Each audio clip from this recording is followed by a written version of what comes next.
Hello, welcome to the Tiresias Twins YouTube channel. For all things puzzle and quiz related, I hope you enjoy the SYTYKA quiz. SYTYKA stands for So You Think You Know About.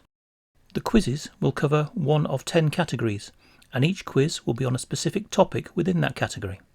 The categories are history, sport, music, science, film, literature, television, my worst subject, geography, nature, and finally, art. The category this time is film. The format for the quizzes will always be the same, 15 multiple choice questions with the answer following each question. The incorrect options can also provide some interesting facts which I hope you find appealing. The specific quiz number will appear on the top left hand corner of the quiz as you view the video. This is quiz V5001 in the film category. Please keep a note of the quiz number and also note your score. You can log your score and see how you do month to month against both yourself and others. So, you think you know about James Bond 007. Here we go, and the best of luck to you. Question 1. The Man with the Golden Gun, 1974. What was the first name of Scaramanga, the assassin for hire? Was it A. Pietro, B. Domenico, C. Severiano, or D. Francisco? Your 6 seconds thinking time starts now.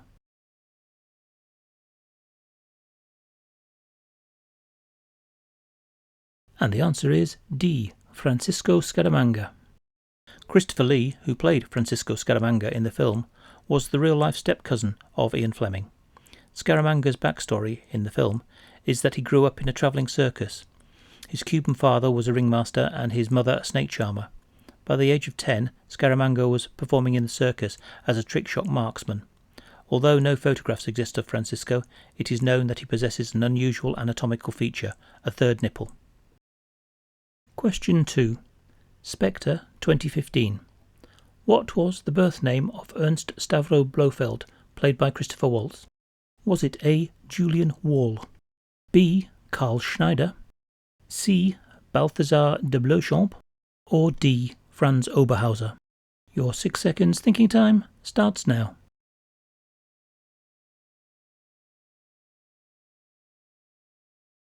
And the answer is D. Franz Oberhauser, the son of Hans Oberhauser, who was James Bond's legal guardian after the death of his parents.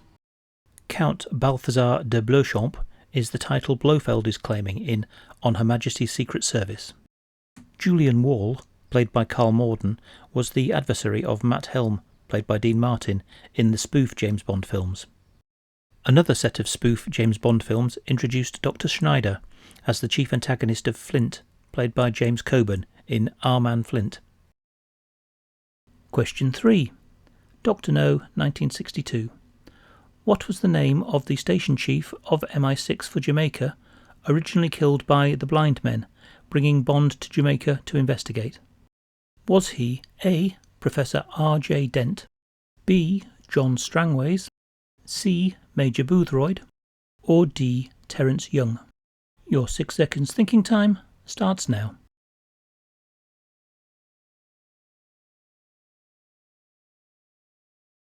And the answer is B. John Strangways. Timothy Moxon played the part of John Strangways, but the dialogue was dubbed by Robert Rietti. Neither Moxon nor Rietti were credited in the film. Professor Dent was the geologist working in Kingston. He was working for Dr. No. Major Boothroyd is the head of Q Branch. We see him when he's brought in to replace Bond's Beretta with a Walther PPK. Terence Young was the director of Dr. No. Question 4. Moonraker 1979. Who sang the theme tune to the Bond film Moonraker? Was it A. Rita Coolidge, B. Sheena Easton, C. Shirley Bassey, or D. Carly Simon? Your 6 seconds thinking time starts now.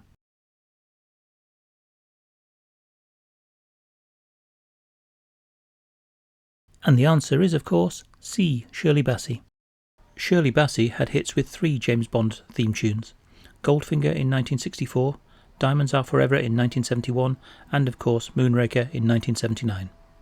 Carly Simon had a hit with Nobody Does It Better in 1977, the theme song to The Spy Who Loved Me. Rita Coolidge sang All Time High, the theme to 1983's Octopussy. Sheena Easton sang For Your Eyes Only in 1981 for the film of the same name.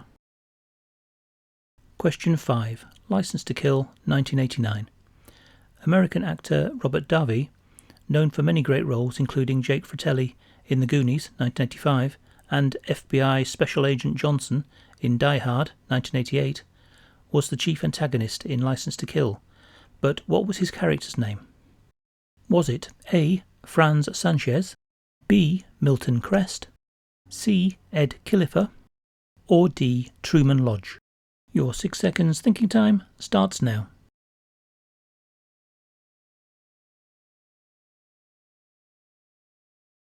And the answer is A. Franz Sanchez. Milton Crest was the figurehead and operator of Wavecrest Marine Research, who was in the pay of Sanchez. He was played by Anthony Zerber. Ed Kilifer was the corrupt DEA agent who helped Sanchez get free from custody. He was played by Everett McGill. Truman Lodge was Sanchez's financial advisor, played by Anthony Stark. Question 6. Die Another Day, 2002. What form of then fictitious cigar does Bond ask for in the Havana cigar factory, eliciting the response, "We haven't made blank in 30 years"? Is the answer A. Robusto, B. Bellicoso, C. Churchill, or D. Delectado? Your 6 seconds thinking time starts now.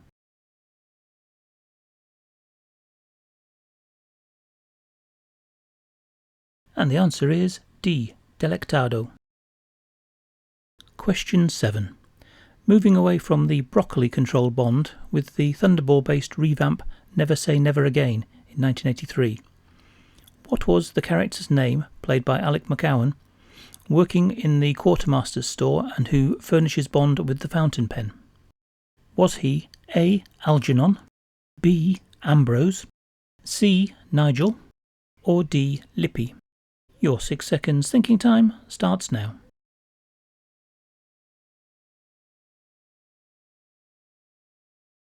And the answer is A. Algernon. Ambrose was Lord Ambrose, the Foreign Secretary, played by Anthony Sharp. Nigel Smallfawcett was the Foreign Office representative in the Bahamas, played of course by the comedy genius Rowan Atkinson. Lippy was the Spectre assassin, played by the late great Pat Roach. Quizzers of a certain age may remember him as Bomber in Auf Wiedersehen Pet, or even from wrestling on World of Sport. Question 8. On Her Majesty's Secret Service, 1969. Blofeld, played by Telly Savalas, asks Sir Hilary Bray to look into his genealogy. He believes himself to be an aristocrat, but what unusual physical characteristic does he cite to substantiate his claim? Is it A. the shape of his nose and chin, B. that he has no earlobes, C. that he has a sixth finger on his left hand, or D. that he has clubbed thumb syndrome? Your 6 seconds thinking time starts now.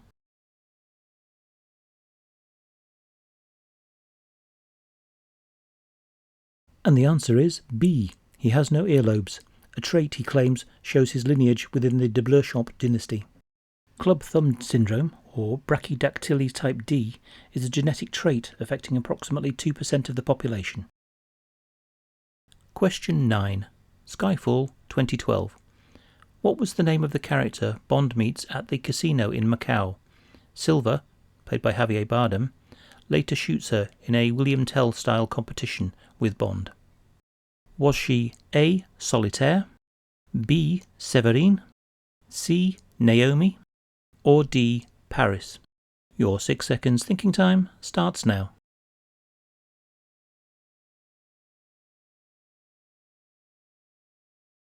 And the answer is B. Severine. We first see Severine, played by Berenice Marlowe, on assignment in Shanghai. She leads an art dealer to a large window where he is assassinated by Patrice, played by Ola Rapace. Solitaire is the psychic tarot card reader, played by Jane Seymour in Live and Let Die.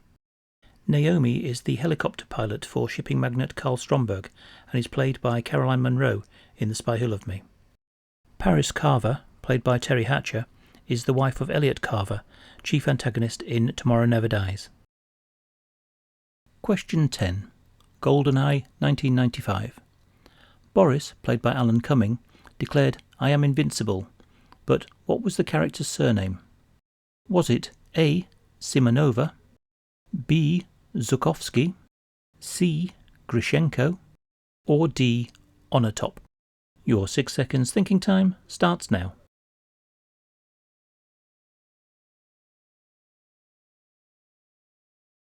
And the answer is C. Grishenko.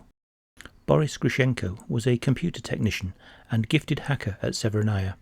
He aids Alex Trevelyan, Sean Bean, in his plot to hit London with GoldenEye and steal billions of pounds electronically from the Bank of England.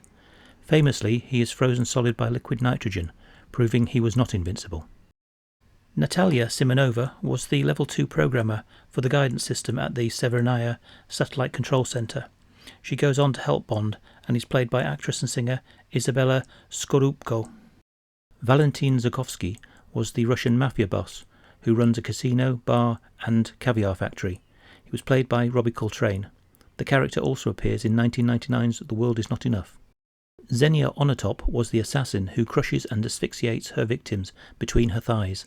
She was, of course, played by Famke Janssen. Question 11. From Russia with Love, 1963. In the film, what was the name of the machine being stolen? Was it A. ATAC, ATAC, B. Lektor, LEKTOR, C. Encoder, or D. Solex Agitator? Your 6 seconds thinking time starts now.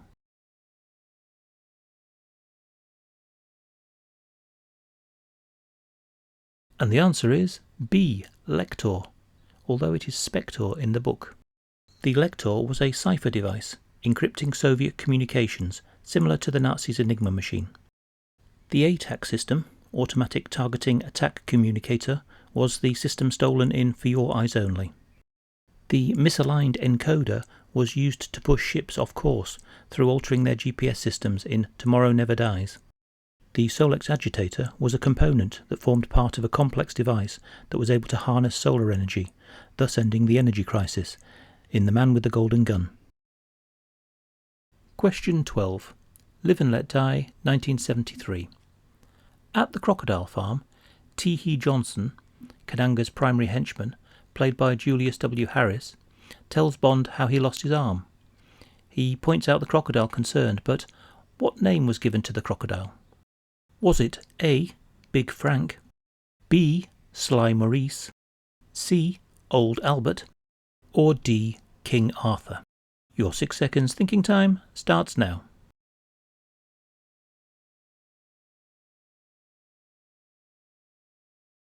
And the answer is C. Old Albert.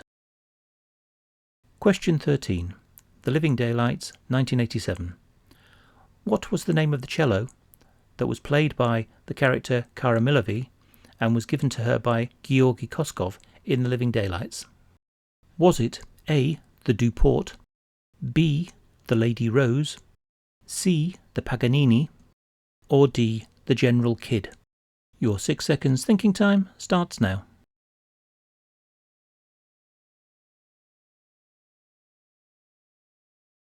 And the answer is B. the Lady Rose. The Lady Rose was supposedly a Stradivarius built in 1724. Like the violins, Stradivarius cellos fetch incredibly high values at auction. The General Kidd is one such Stradivarius. It is priced in excess of $3.5 million. The Paganini has the Stradivarius name as well as the provenance of once belonging to Niccolo Paganini. It is valued in excess of $6 million. The Duport Stradivarius cello was bought by the Nippon Music Foundation for $20 million. Question 14. Diamonds Are Forever, 1971. Bond films always have flamboyant assassins, but in Diamonds Are Forever, a pair of assassins were able to wreak major carnage following the diamonds around and removing any loose ends. One was Mr. Kidd, but what was his partner called? Was he A. Mr. Grant, B. Mr. Hinks, C. Mr. Wint, or D. Mr. Kaufman? Your 6 seconds thinking time starts now.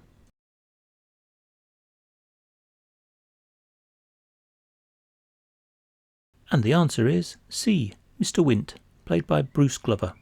Mr. Wint, played by Bruce Glover, and his partner Mr. Kidd, played by Putter Smith, are assassins sent by Blofeld to remove any trace of the diamond smuggling operation he has controlled for the past 2 years.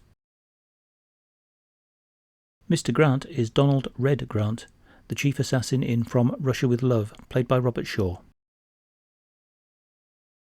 Mr. Hinks is Dave Bautista's character, Inspector. Mr. Kaufman is Dr. Kaufman, assassin specialising in torture and extremely good at staging the celebrity suicide or overdose. He is played by Vincent Schiavelli in Tomorrow Never Dies. Question 15. No Time to Die, 2021. There are 4 writers credited with the screenplay. The director, Kari Jojo Fukunaga, is one, alongside the usual writing duo of Neil Purvis and Robert Wade. They co-wrote 7 Bond films between 1999 and 2021. But, can you recall the name of the final screenwriter? Was it A. Mark Gatiss, B. Stephen Moffat, C. Jed Mercurio, or D. Phoebe Waller-Bridge? Your 6 seconds thinking time starts now.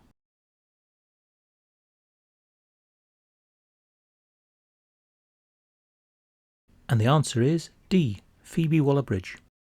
Phoebe Waller-Bridge's other writing credits include Fleabag, in which she starred, and Killing Eve. Mark Gatiss has many writing credits alongside his long-standing acting portfolio. He wrote for The League of Gentlemen and Sherlock. Stephen Moffat's writing credits include Doctor Who and Sherlock, alongside Mark Gatiss. Jed Mercurio is the primary writing force behind the critically acclaimed Line of Duty and Bodyguard. Well, that's it. Thank you for playing this SYTYKA quiz. I hope you enjoyed it and found some of the answers, and indeed the explanations of the incorrect options, at least quite interesting. This quiz is rated 0.8 on the Tiresias scale. However, there were still some pretty tricky questions in there. I hope you did well and enjoyed it. You may want to know, how am I doing with the SYTYKA quiz against others? Well, you can find out by following this simple process. It's also given in the description under this YouTube video. Number 1. Please subscribe to the channel. Number 2. In order to register your name, click on the register link in the description. You only have to do this once. Number 3. Register a unique name for yourself. Please, nothing rude or offensive to others. Number 4. Receive an email back confirming your quizzing name and allocating you a unique Tiresias Twins number. Number 5. Use your registered name and Tiresias number on the score input form in the description. You can also record the quiz completed and your score. As you complete more of the quizzes, you can see your average and ranking against others. The next film quiz will be V5002 on the Godfather trilogy. Please hit the notification bell to be alerted as soon as it's posted.